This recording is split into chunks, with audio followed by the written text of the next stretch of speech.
Good afternoon, New York, and the rest of our listeners around the globe. My name is June Stoyer, and I'm the host of the Organic View Radio Show. Our podcast is available on iTunes, Zune, and you can also visit our website at www.theorganicview.com. If you'd like to be on the show or would like to find out about sponsorship opportunities, please contact us at questions@theorganicview.com. Today's show is sponsored by coronatools.com, the nation's leader in garden and landscaping tools. Listeners of the Organic View can receive 20% off their coronatools.com purchase by using the coupon code ORGVIEW. That's ORGVIEW. For more promotional offers, please visit our website at www.theorganicview.com. And don't forget to check out our contest section. On today's show, America's most beloved consulting rosarian, your Gaga and mine, Susan Fox from gagasgarden.com will be my guest today to share her tips for caring for your roses during this unseasonably warm weather. So I'd like to welcome to the show Mrs. Susan Fox. Hello, Susan. Hi, June. It's so great to hear from you. How are you today? Oh, I'm great, Susan.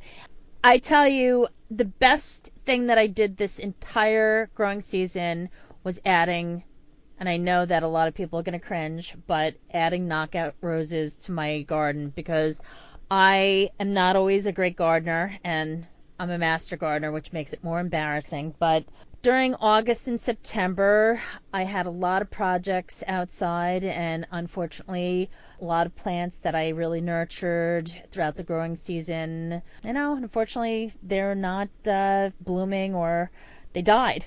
I had some impatiens that already died off. My basil, interestingly enough, 2 days ago just turned black and died. I don't think it was because of the weather, but then again it could be. I'm kind of not ready to let go of summer at this point, I guess you could say. I will tell you, the discounted knockout roses that I bought that one summer day, they've been the gem of my collection this entire season. So I know that they're not as ornate as the roses that you have in your gardens. Your gardens are just gorgeous. As I said, I'm hanging on to summer, and I'm just happy that I still have something blooming. June, I have some really special knockouts, and a couple of the first roses I put in were knockouts, a double knockout that my husband requested because he loves knockouts. And the creator of knockouts, Will Radler, has some wonderful tips about getting your roses ready for winter right now when the weather is nice. And that's one of the things that's great about that we can take advantage of when the weather is a little bit unseasonably warm, because a lot of us wait until it's freezing cold, and then you have to put on your gloves and your boots and your long underwear. So Will Radler, the creator of the knockouts, says, there's many factors why a lot of plants are winter hardy, and he said that some of the artificial means that are used to bring a plant through winter can often conflict with some of the beneficial factors that we want to use to keep our roses in a natural way of being winter hardy, like just putting plenty of mulch around them all through the year. Yeah, I think it's important to properly nourish any of the plants that are in your garden, whether they're a showpiece or just an important part of your garden landscape. I know that for me, my schedule tends to get busy towards the latter part of the growing season, and unfortunately, I need more plants that require little to no effort. I mean, everything needs some effort, let's face it, but there's some degrees of maintenance that are more intense as opposed to others. That much I think we can agree upon, but I'm just at a point where even a new way of thinking, I'm starting to plant more perennials as opposed to annuals. Mm-hmm. I'm just trying to do more with the time that I have that will require less maintenance in the future. I mean, I do enjoy deadheading, believe it or not. I find that it's very relaxing. I also look forward to see the new growth. Mm-hmm. It's something that a lot of people Either they'll make the effort or they won't, but with certain plants, I know that they are going to require more effort as far as pruning and whatnot, but you do as much as you can. That's all I tell people. Anybody that's too hard on themselves, it's just not necessary. I once met a professor who had the most beautiful gardens. He's at Farmingdale College, actually, on Long Island, and he made a comment about his home gardens, and he said, my wife only wishes that the gardens here were the same way at home. And I was so happy that he shared that with us, because I used to beat myself up tremendously because I would get busy. It's always in August. I was always busy and would not make as much time as I really should. And you, Susan, you're one of the few people that I know that does everything yourself. And I actually received a compliment about a picture that you'd sent me for my birthday this past year. My sister, my older sister, who's very interested in learning more about gardening and different types of roses and other flowers and plants. She's really making a very big effort to learn more so that she can add to her collections. She made a comment about this one particular picture that you sent me as a birthday card, and she said to me, "Where did you buy that?" And I said, "Oh, I didn't buy that." I said, "That was a gift from Susan Fox." And she said, "Where did Susan get it?" And I said, "Susan grew that." And she actually asked me, "How big is your staff?" Because she figured that you had a fleet of people like Martha Stewart. And I said, "Nope. Susan is a rarity in the world of gardening. And that's not just roses, but gardening. Susan has just her and her husband, and you do everything. And it's just amazing. The gardens that you have, to a certain degree, I wish I could just kind of go to your house and transplant everything to my property, but we live a little far apart. But also, that's not a reality, even if you could. But Susan, you are one of the very few people that I have ever heard of that does everything, and I do mean everything, with no hired help. Everything is all you and your husband, and mostly you, actually. So I just want to say, you inspire me. I'm in awe of you. Thank you so much, June. You really humble me, because lots of times my husband, when I'm talking about the roses, he will say, like he will go out there and sometimes have to dig a hole. But, a lot of times I'm still the one that's digging the holes unless I can't get through the clay. And we did acquire the tractor, but the tractor, it won't dig the individual holes, and they have to be quite deep to really plant a rose properly. But he does like to get his credit, but he will remind me if I'm asking for help. He'll say, "Whose rose garden is it?" So he'll chasten me and get me back out there. And it has happened where I'll jump on the shovel, and the shovel will give me a little rock back because I can't get it into the ground. So thank you, June. It's nice to hear. So. Well, thank you, Susan. You inspire so many people, and just from the number of emails and comments that we receive on social media and even through theorganicview.com about the numerous segments that you've done, the advice that you've given is tremendous. I mean, people all over the world just adore you. So it's not just here in America, but just globally. So many people know your work. They know how humble you are, and it's just it's been an honor to be able to work with you all these years. And folks, I have a very special announcement while we're on this subject. Susan is going to be hosting a new series called The Rosarian's View, since she is a certified consulting Rosarian and an award-winning Rosarian, might I also add, one who's also been a judge numerous times at some of the most prestigious competitions, might I add. And Susan will be hosting a program that will focus on a lot of issues within the rose growing community which will basically serve as a very unique platform to really help people understand some of the things that may not be addressed elsewhere. So, Susan, it's going to be a very, very interesting endeavor, especially since, you have so much popularity, you have such a huge following on social media, and let's face it, that picture of you at the Biltmore smelling the roses is, in my mind, the perfect epitome of what someone with your achievements and accomplishments would look like. I want to be you when I grow up. June, that is so lovely of you to say. And that picture was taken during the Biltmore Rose Trials, and that event was created, as you probably know, by Paul Zimmerman.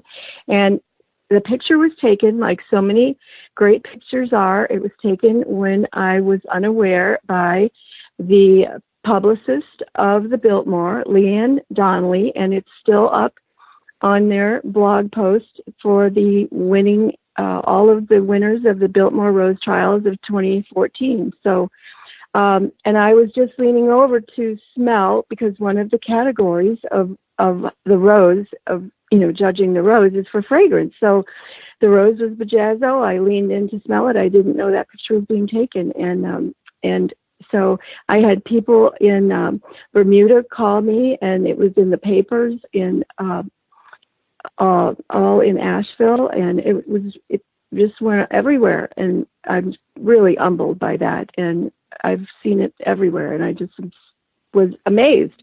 So it was Leanne Donnelly's picture, and thank you so much for mentioning it. So again, it's a very humbling experience.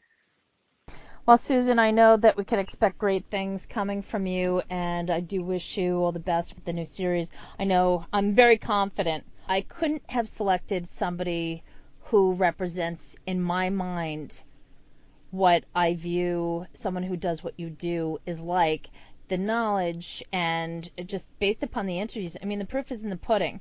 You see the thousands and thousands of views and all the comments and whatnot, and it's something that's, I think, is really going to add to the educational component that we offer with all the shows at the Organic View. So I know a lot of people are very excited about this. Now, in regards to today's topic, this is kind of an unusual fall season because the weather is so incredibly warm. And we've had warm spells before, which sometimes they refer to as Indian summer. Mm-hmm. I took like a bird's eye view into the upcoming weather patterns for the next month, and it's actually going to be pretty warm until almost the end of November. Oh, really? At least in New York. I meant to do that. And, I was really excited. I was just, June, you're so easy to talk to. And I think that's why people probably love to listen to you, because you're just, you've got such a melodious voice, and again, you're just easy to talk to. And I was so excited that you mentioned the knockouts, and it just segued into what, if I may quote William Radler, because in your shows, the Organic View, and this is when I was researching about the best way to winterize roses and things you could do. If I can just quote what the full thing that he thinks is the very best thing, is that he said for dieback hardy woody plants, the simplest winter protection technique is to apply those few inches of mulch year round. And it allows the plant in the autumn to grow into its fullest state of natural dormancy. But it also prevents the soil from getting as cold as wood in the open ground. And it allows our plant to break dormancy slower in the spring. But this is important to do right now, is cutting back the canes only in the spring provides shade to the lower branches and helps attract that snow to cover and insulate and guards against lower temperature injuries and that fluctuating temperatures. And I want to stress that, because last year was the most fluctuating here in my zone. And be sure that you go, I like Plant Maps, PLANTMAPS.com, to identify your plant hardiness zone, because it tells you everything, like when your frost is going to come, in the earliest frost date. And be sure to figure out your plant hardiness zone, and so you can start getting ready for when you think that your frost is going to be. But a lot of people don't realize this: your roses can endure like 3 days of temperatures below 21 degrees. Did you know that, June? Because a lot of people did not. don't. Yes, they don't just die like the first frost. So, you have time, and you need to let them harden some before you start really making all of your preparations, so you have time. And don't do any more deadheading. Start letting them make rose hips, because that's a signal to your plants to go into dormancy. So, you can cut a few roses if you want to bring in some for your table, or even if you have some with this warm weather into November. You say, wow, I have roses for Thanksgiving. Well, sure, you can cut a few, but let your plants make the rose hips. So quit deadheading. You want to tell your roses, hey, it's time to go to sleep. Just let them make the rose hips, So, I know a lot of us who don't like a messy garden. Well, it's time to let them get messy and look wild. And I kind of like that. So, Susan, I appreciate you telling me that, because that's a good reminder. And once again, I have so many different plants on my property. Sometimes you just forget. I mean, anybody who tells me that they know everything and they're so perfect, yeah, I usually laugh at them, because everybody makes mistakes, or sometimes you just forget. And especially unless you have somebody that is with you, or a group of people to remind you, I mean, it's just very easy to forget. So I appreciate those reminders. Now, my question for you is, I never actually planted the 2 knockout roses. They're still in the same container that I bought them in. So do I plant them now, or can I leave them in the container? And do I bring them inside to overwinter, or do I leave them outside? Well, you can do both, June. You can literally have your cake and eat it too. You can have your rose cake and eat it too. I have a knockout that I have kept in the container for years, and I put it in a big container, I guess you would say like a 5-gallon, the biggest container, and I bring it into the garage. I put it by a lit window, and it keeps a few leaves, but it kind of goes into a dormancy state. And I water, but not a lot of water through the winter. You just need to, but I had a young guy who was bringing his plants in the winter, and he said to me, oh my gosh, Susan, they're really looking bad. And I said, are you watering them?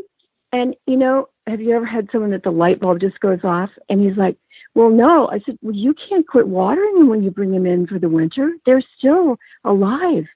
So don't forget, folks, if you're bringing your plants and your container plants into your garage, or a place that, even if it's 45 or 50, don't quit watering them. They have less water, but they are alive. So go ahead, June.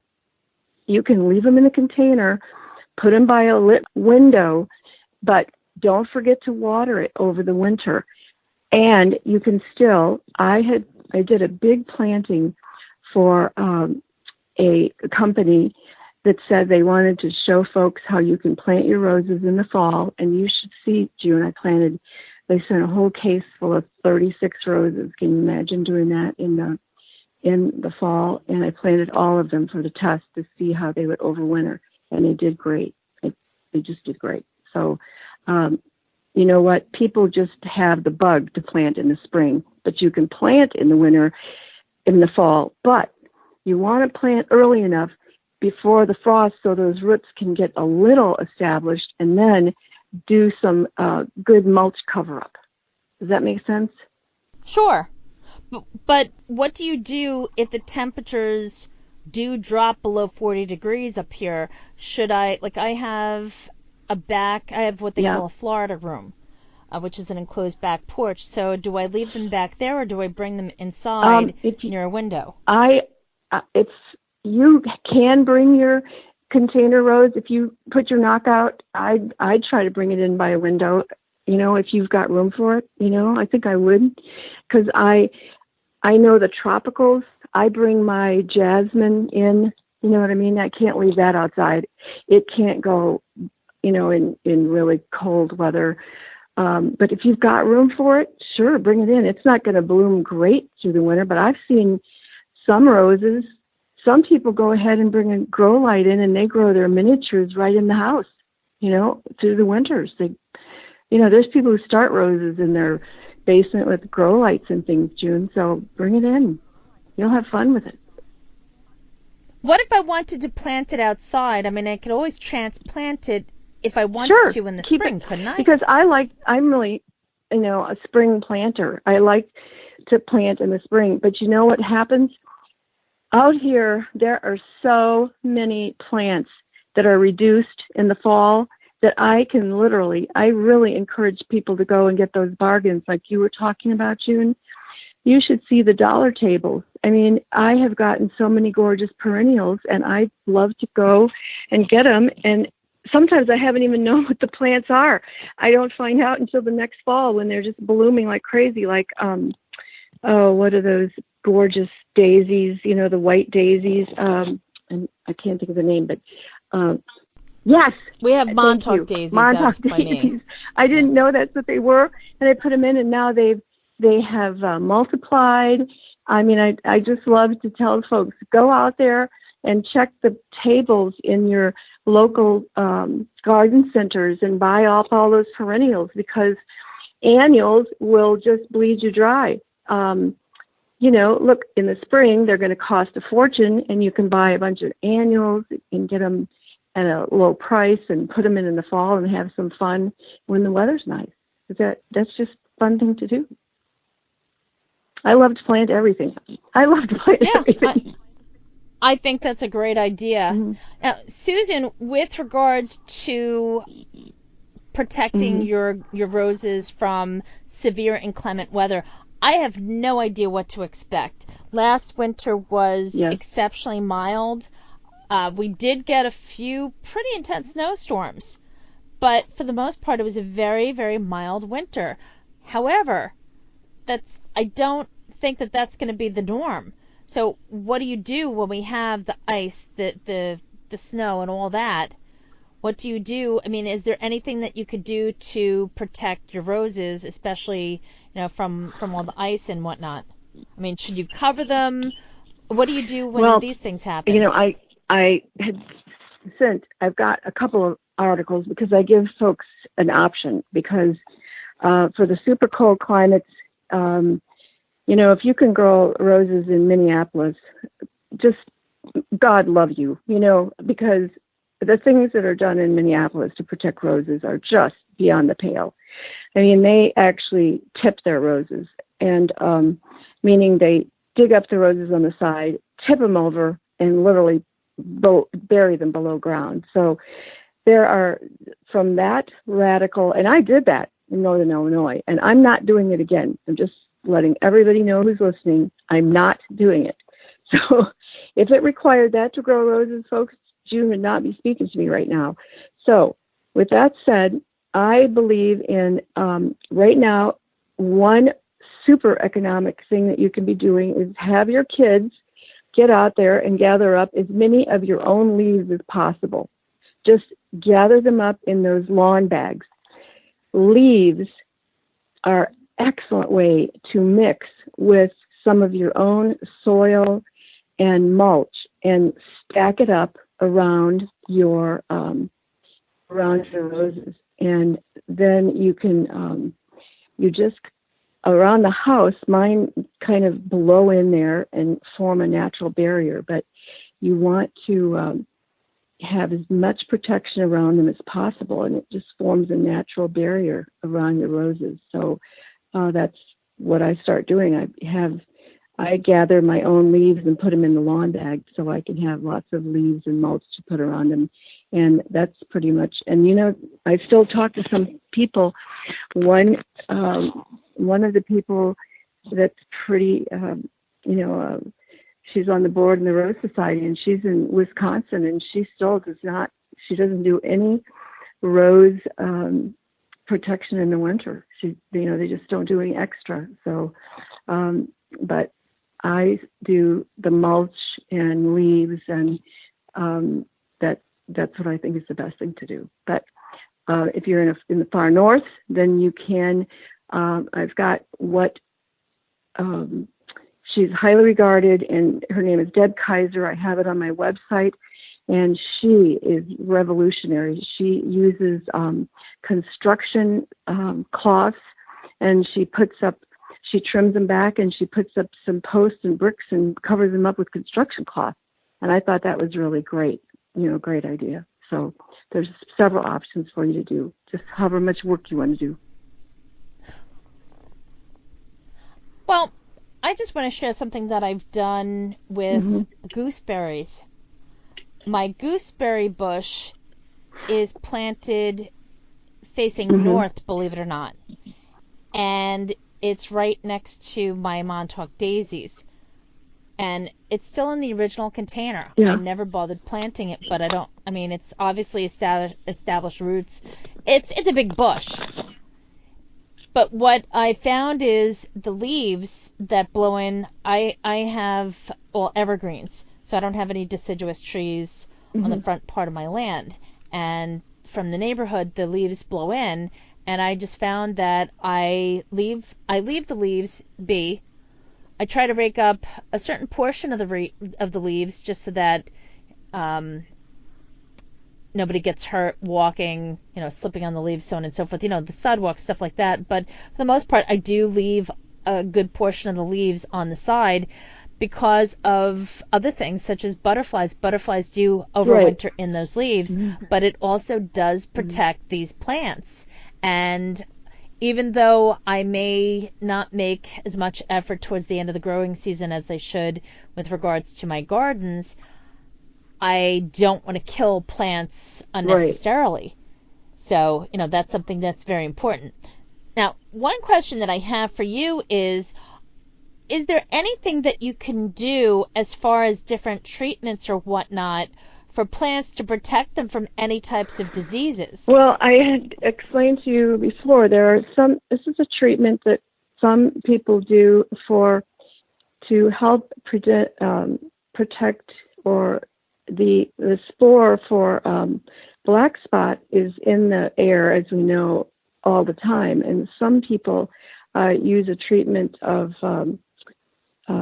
lime sulfur on the ground. But I had mentioned to you earlier, I really would want to research and make sure that's not, it's not dangerous to other messing up the ecosystem. I have not done that. I just want to let your listeners know.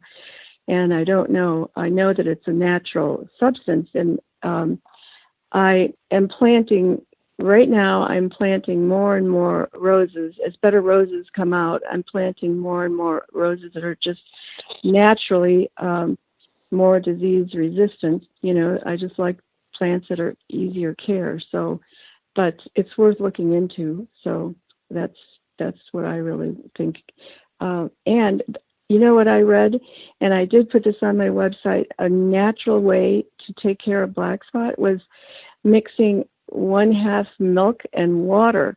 That the ingredients in milk helps to take care of that spore of black spot. And I read more about it, and it's been highly effective. And then another person said that you actually could mix 1/3 of milk with water to help prevent black spot. So I'm definitely going to try that, because I know that milk is not a harmful ingredient, and I am very cautious about using anything because we need the good insects, and I'm pro good insect. So I think that's an excellent idea. Well, if you do have to use some sort of application, I think, especially since I work with so many beekeepers, it's important to remember if you're going to do it towards the latter part of the day, preferably after the bees are done foraging. And secondly, I guess this is more of a question than a comment, but is there a way that you could test the soil to see what type of amendment would be needed? Or is there any sort of test that you can do to determine we have, and most areas do have extension services that will help you to test your soil to see what amendments are needed or if there's some sort of a pollutant in it. I know that.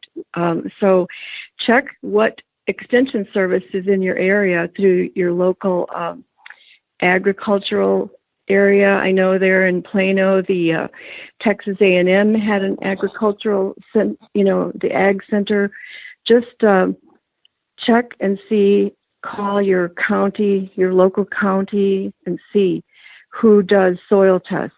It never hurts to have a soil test because this tells you, I had one done and it was just amazing. It said my soil at the time was way too high. I had been using a fertilizer that was too high in potassium, and I needed to literally water a lot more to rinse out the excess potassium. So you see, you just don't know. And you just get a feeling when you work with your soil and your plants constantly. I hope that doesn't.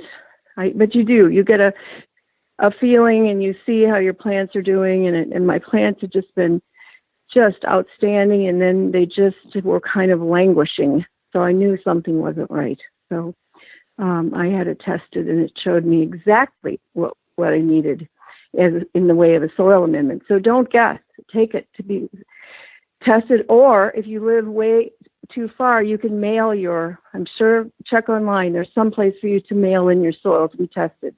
And it'll tell you if you've got anything that's toxic in your soil. Well, I think it depends upon the extension service, because I know here in New York, Cooperative Extension is, from what I've done as a master gardener, will test the soil's pH to let you know I have this someplace. I'm sorry, June, I didn't mean to interrupt. Excuse me. But if you want, I still have this copy from a long time ago. It's not extremely legible, but I'd surely share it with you. Okay. Sure.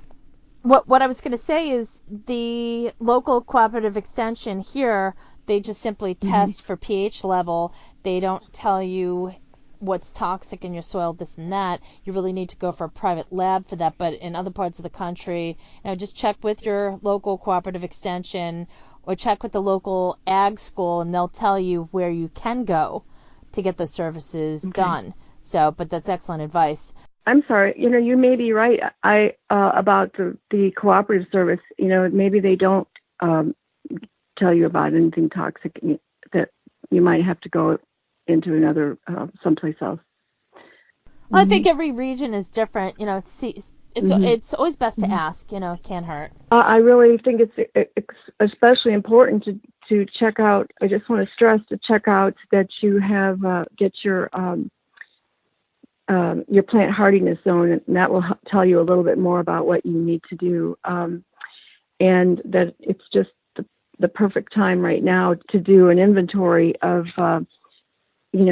sharpening your pruner, getting things ready, do an inventory on all of what you need even right now I've got to order more mulch.